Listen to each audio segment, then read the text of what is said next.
Welcome again students. और बच्चों इस वीडियो में डिस्कस करेंगे वर्कशीट 28 4 क्लास 9 सब्जेक्ट आपका साइंस है और ये वर्कशीट आपकी 7 सितंबर 2020 के लिए शेड्यूल की गई है। और ये वर्कशीट जो है मोशन से चैप्टर से रिलेटेड है और इस वर्कशीट से आपका नया चैप्टर जो है स्टार्ट हो रहा है।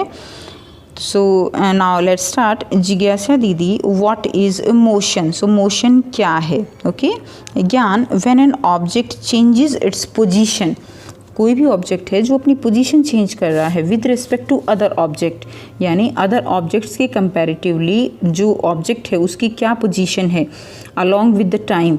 Okay, the state of an object is called motion, or change in the position of an object with time is called motion। यानी कोई भी जो ऑब्जेक्ट है अगर वो टाइम के साथ अपनी पोजीशन चेंज कर रहा है तो वो क्या कहलाएगा? That will be known as motion.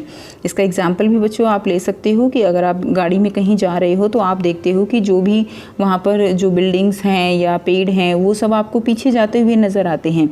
इसका मतलब क्या है कि उनके कंपैरिजन में टाइम के साथ आपकी पोजीशन चेंज हो रही है, उनकी पोजीशन चेंज नहीं हो रही है, तो उनके कंपैरेटिवली आप जो है मोशन में हो। और लेकिन जो ट्रीज़ हैं या बिल्डिंग्स हैं वो कैसे हैं? वो सभी रेस्ट में हैं।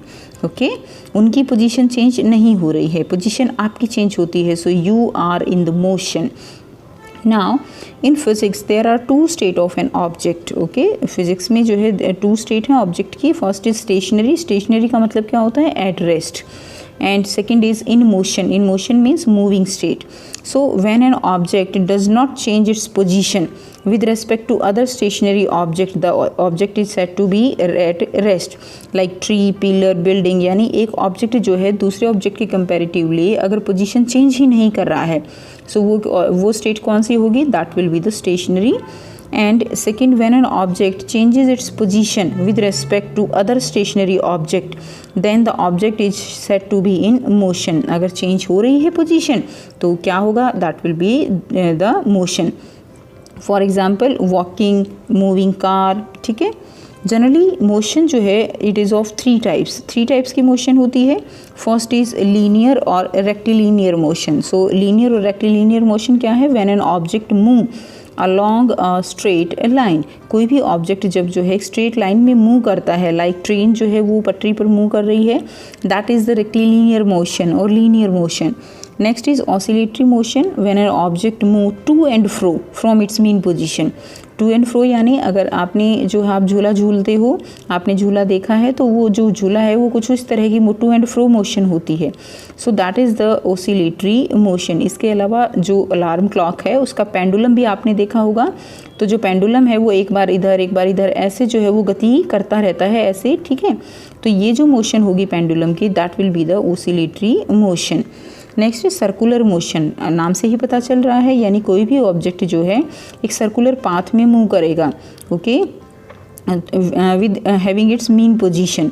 सो जैसे अगर आप जो है कोई पत्थर है उसको अगर आप धागे से बांध के उसको घुमाते हो तो यानी वो क्या होगा? वो एक सर्कुलर जो है पाथ में मूव करेगा and that will be the circular motion. इसके अलावा जो फैन चल रहा है वो भी क्या है? That is also circular motion.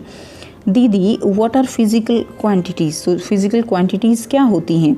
ज्ञान, a property of a material और system that can be quantified by measurement is known as physical quantity. यानी कोई भी एक जो है कोई भी मटेरियल की ये एक प्रॉपर्टी है जिससे हम उसको मेज़र कर सकते हैं। ओके उसको माप सकते हैं, तोल सकते हैं, तो वो क्या कहलाती है? That is known as physical quantity. So there are 7 जो है basic physical quantities are there, 7 होती हैं। That is length, mass, time, electric current, temperature, amount of substance and luminous intensity. तो ये जो है बच्चों 7 फिजिकल क्वांटिटी हैं। Every physical quantity is written in 2 part. हर एक फिजिकल क्वांटिटी को हम 2 पार्ट्स में लिखते हैं। First, write the magnitude of the quantity and then write the unit of the quantity. So क्या है first magnitude of the quantity, यानी magnitude यानी जैसे हम 4 मीटर लिख रहे हैं तो ये 4 क्या है बच्चों, इट्स अ मैग्नीट्यूड। और जो ये मीटर क्या है, मीटर जो है यूनिट है। तो आपको पता है कि अगर मैंने केवल 4 लिख दिया तो कैसे क्या पता चलेगा कि ये 4 क्या है, ये लेंथ है, मास है, टाइम है, क्या है। तो लेकिन अगर हम इसके साथ इसकी यूनिट लगाते हैं तो यूनिट से हम आसानी से पहचान सकते हैं कि ये जो है क्या है, ये लेंथ है। 4 मीटर क्या है, लेंथ है, ये एक फिजिकल क्वांटिटी है। नेक्स्ट इसमें जैसे 4 मीटर है, 100 ग्राम है, so here 400 these are the magnitude value and metre gram represent the unit of length and mass respectively. उसके बाद देखिए physical quantity they are of 2 type. Okay, first क्या है, स्केलर क्वांटिटी, यानी फिजिकल क्वांटिटी को भी हम आगे फर्दर 2 टाइप्स में डिवाइड कर सकते हैं। First scalar quantity, second is vector quantity. So scalar quantity कौन सी होंगी, those physical quantity that has only magnitude, जिसका केवल मैग्नीट्यूड होगा लेकिन उसकी डायरेक्शन नहीं होती है। Okay, that will be the scalar quantity. That is वो कैसी होंगी, speed, distance, mass, volume, temperature, work, electric current, energy. So इनका केवल मैग्नीट्यूड है, डायरेक्शन नहीं है।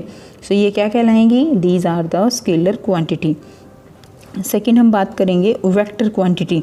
सो जो वेक्टर क्वांटिटीज़ हैं, these are the physical quantities that has both magnitude as well as direction.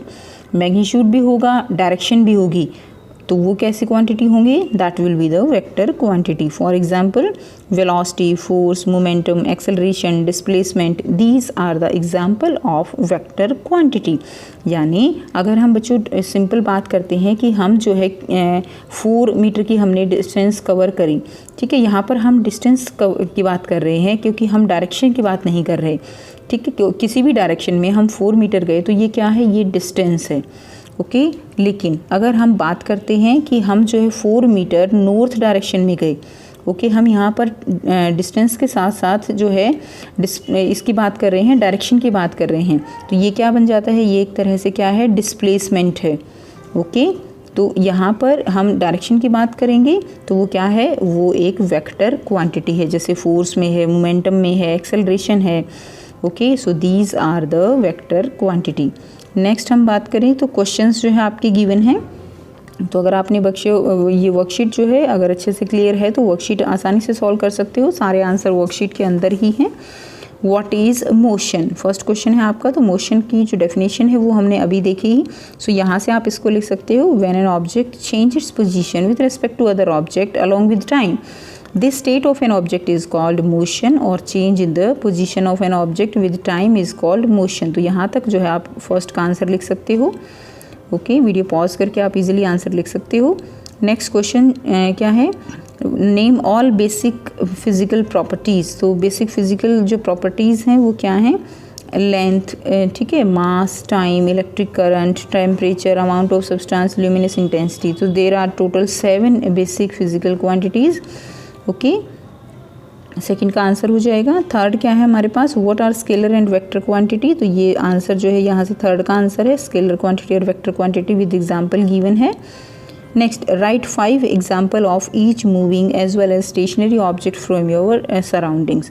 तो बच्चों आपको अपने सराउंडिंग से किन्हीं भी जो है 5 चीज़ों के नाम लिखने हैं जो मूविंग कर रही हैं और जो स्टेशनरी हैं। तो आप यहाँ से मूविंग का एग्जाम्पल लिख सकते हो ईजिली, लाइक आप एग्जाम्पल ले सकते हो, लाइक फ़ैन है, ठीक है, ओके, एंड फ़ैन जब जो मोशन में है, फ़ैन इन मोशन लिख सकते हो आप। ओके, सेकंड जो है फ्लाइंग बर्ड इसका सेकंड हो जाएगा। एंड थर्ड क्या होगा, थर्ड बच्चों आप लिख सकते हो फ्लोइंग वाटर जो फ्लो करता है तो वो कैसे है, वो भी मोशन में है, flowing water. Next moving car, okay, car अगर मूव कर रही है तो moving car. And next is walking, अगर आप वॉक कर रहे हो you are in the motion. Okay, अगर आप स्टेशनरी की बात करते हो तो स्टेशनरी में आप लिख सकते हो, लाइक आपके चारों तरफ बहुत सारी चीज़ें हैं, लाइक ट्री है, वो कैसा है, स्टेशनरी है। बिल्डिंग का एग्जांपल आप दे सकते हो, चेयर स्टेशनरी है। Okay, and table. ओके, उसके अलावा अगर आप जो है खुद भी अगर बैठे हुए हो तो आप जो है रेस्ट पोजीशन में हो, या इसके अलावा आप और भी एग्जाम्पल जो है यहाँ लिख सकते हो, लाइक अलमीरा। तो ये सभी एग्जाम्पल किसके होंगे? रेस्ट के होंगे। आप और भी एग्जाम्पल अपने आप से लिख सकते हो। सो आई होप बच्चों आपको वर्कशीट क्लियर है। फिर भी अगर कोई प्रॉब्लम है तो आप कमेंट करके पूछ सकते हो। साथ में वीडियो अच्छी लगती है तो लाइक शेयर ज़रूर कीजिए, फ्रेंड्स के साथ शेयर कीजिए, चैनल को सब्सक्राइब कीजिए and also press the bell icon for further notifications. So thanks for watching.